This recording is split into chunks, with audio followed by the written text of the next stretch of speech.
Welcome to new TV Telugu. ఇప్పుడు AP top 10 చూద్దాం. మార్కాపురం జిల్లా పెద్దదోర్నాల మండల కేంద్రంలోని ఇందిరానగర్ 4వ లైన్లో విద్యుత్ పోల్స్ పునరుద్ధరణ పనుల సమయంలో గ్రామ పంచాయతీ మంచినీటి పైపు దెబ్బతినడంతో వారం రోజులుగా తాగునీటి సరఫరా నిలిచిపోయింది. పైపు నుంచి నీరు లీక్ అవడంతో రోడ్డు బురదమయంగా మారి రాకపోకలకు ఆటంకం ఏర్పడింది. నిల్వ నీటి వల్ల దుర్గంధం, దోమల సమస్య పెరిగిందని ప్రజలు ఆవేదన వ్యక్తం చేస్తున్నారు.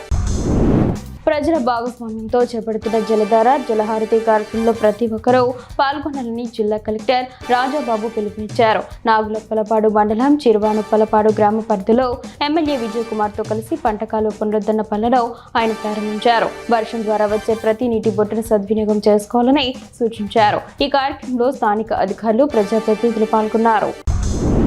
నరసన్నపేట ఏరియా హాస్పిటల్ నిర్మాణ పనులు మందకొడిగా సాగుతున్నాయి. హాస్పిటల్ చుట్టూ ప్రహరీ గోడ నిర్మాణం చేపట్టారు, కానీ పనులు పూర్తి స్థాయిలో జరగలేదు. దీంతో అక్కడక్కడ ప్రహరీ లేకపోవడంతో వివిధ మార్గాల గుండా ఆసుపత్రిలోకి ప్రజలు ప్రవేశిస్తున్నారు. ఇది సిబ్బందికి ఇబ్బందులు కలిగిస్తుందని ప్రహరీ నిర్మాణాన్ని వెంటనే పూర్తి చేయాలని వారు కోరుతున్నారు. ఇబ్రహీంపట్నం మూలపాడులోని బటర్ఫ్లై పార్క్ ను డిప్యూటీ సీఎం పవన్ కళ్యాణ్ సందర్శించి పరిశీలించారు. ఎమ్మెల్యే కృష్ణప్రసాద్, జనసేన ఇన్ఛార్జ్ అక్కల గాంధీ ఆయనకు ఘన స్వాగతం పలికి శాలువతో సత్కరించారు. డిప్యూటీ సీఎం పర్యటనతో పార్కు వద్ద అభిమానులు, కార్యకర్తలు పెద్ద సంఖ్యలో తరలివచ్చి సందడిగా వాతావరణం నెలకొంది. ప్రపంచ పర్యావరణ దినోత్సవం సందర్భంగా కొత్తపేటలో భారీ సైకిల్ ర్యాలీ నిర్వహించారు. స్థానిక ఎమ్మెల్యే బండారు సత్యానందరావు వాడపల్లిలోని తన నివాసం నుండి కొత్తపేట వరకు సైకిల్పై ప్రయాణించి కమ్మిరెడ్డిపాలెం సెంటర్ నుండి బస్టాప్ వరకు జరిగిన ర్యాలీలో పాల్గొన్నారు. ఈ సందర్భంగా ఆయన మాట్లాడుతూ పర్యావరణ పరిరక్షణ ప్రతి ఒక్కరి బాధ్యతని, కాలుష్యాన్ని అరికట్టేందుకు ప్రతి కుటుంబం ఒక మొక్క నాటి సంరక్షించాలని పిలుపునిచ్చారు. చిలకలూరిపేటలోని ప్రతిపాటి గార్డెన్స్ లో ఈ నెల 16న మెగా జాబ్ మేళ జరగనుంది. ఎమ్మెల్యే పుల్లారావు ఆధ్వర్యంలో జరిగే కార్యక్రమంలో 40కి పైగా ప్రముఖ కంపెనీలు పాల్గొని 2000కు పైగా ఉద్యోగాల్లో భర్తీ చేయనున్నాయి. ఉద్యోగాల కోసం ఎదురు చూస్తున్న యువత ఈ అవకాశాన్ని సద్వినియోగం చేసుకోవాలని నిర్వాహకులు సూచించారు. అర్హత కలిగిన నిరుద్యోగులు అవసరమైన ధ్రువపత్రాలతో హాజరు కావాలని కోరారు. ప్రపంచ పర్యావరణ దినోత్సవం సందర్భంగా ప్రజల్లో అవగాహన కల్పించాలని కేంద్ర మంత్రి కింజరపు రామ్మోహన్ నాయుడు పిలుపునిచ్చారు. జిల్లా కేంద్రంలో మున్సిపల్ కార్పొరేషన్ ఆధ్వర్యంలో చేపట్టిన సైకిల్ ర్యాలీలో ఆయన పాల్గొన్నారు. ఈ ర్యాలీ మహాత్మా జ్యోతిరావు పూలే పాఠశాల వరకు కొనసాగింది.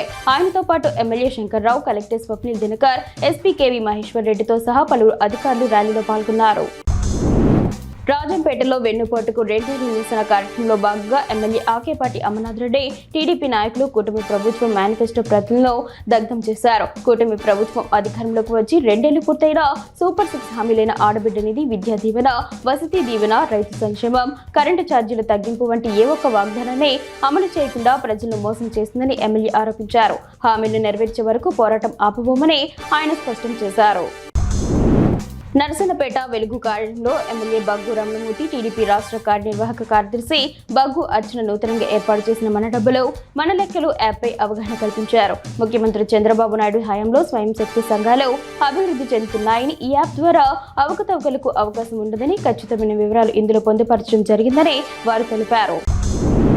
ఆంధ్రప్రదేశ్ సినిమా థియేటర్లో ఆమోదిత చిత్రాలు ప్రదర్శన, నో అబ్జెక్షన్ సర్టిఫికెట్ల జారీపై రాష్ట్ర స్థాయి సమీక్ష వీడియో కాన్ఫరెన్స్ జరిగింది. కోనసీమ రెవెన్యూ అధికారి వి సుబ్బారావు మాట్లాడుతూ జిల్లాలో ఇంకా 14 థియేటర్లు రిజిస్ట్రేషన్ చేయించుకోవాల్సి ఉందని, ఇందుకోసం యాజమాన్యాలకు నోటీసులు జారీ చేశామని తెలిపారు. ప్రభుత్వం ఆమోదించిన ఫిలిం డాక్యుమెంట్లలో ప్రదర్శించేలా చర్యలు తీసుకుంటామని, జిల్లా వ్యాప్తంగా ఇప్పటికే 26 థియేటర్లు రిజిస్ట్రేషన్ పూర్తి చేసుకున్నాయని వెల్లడించారు.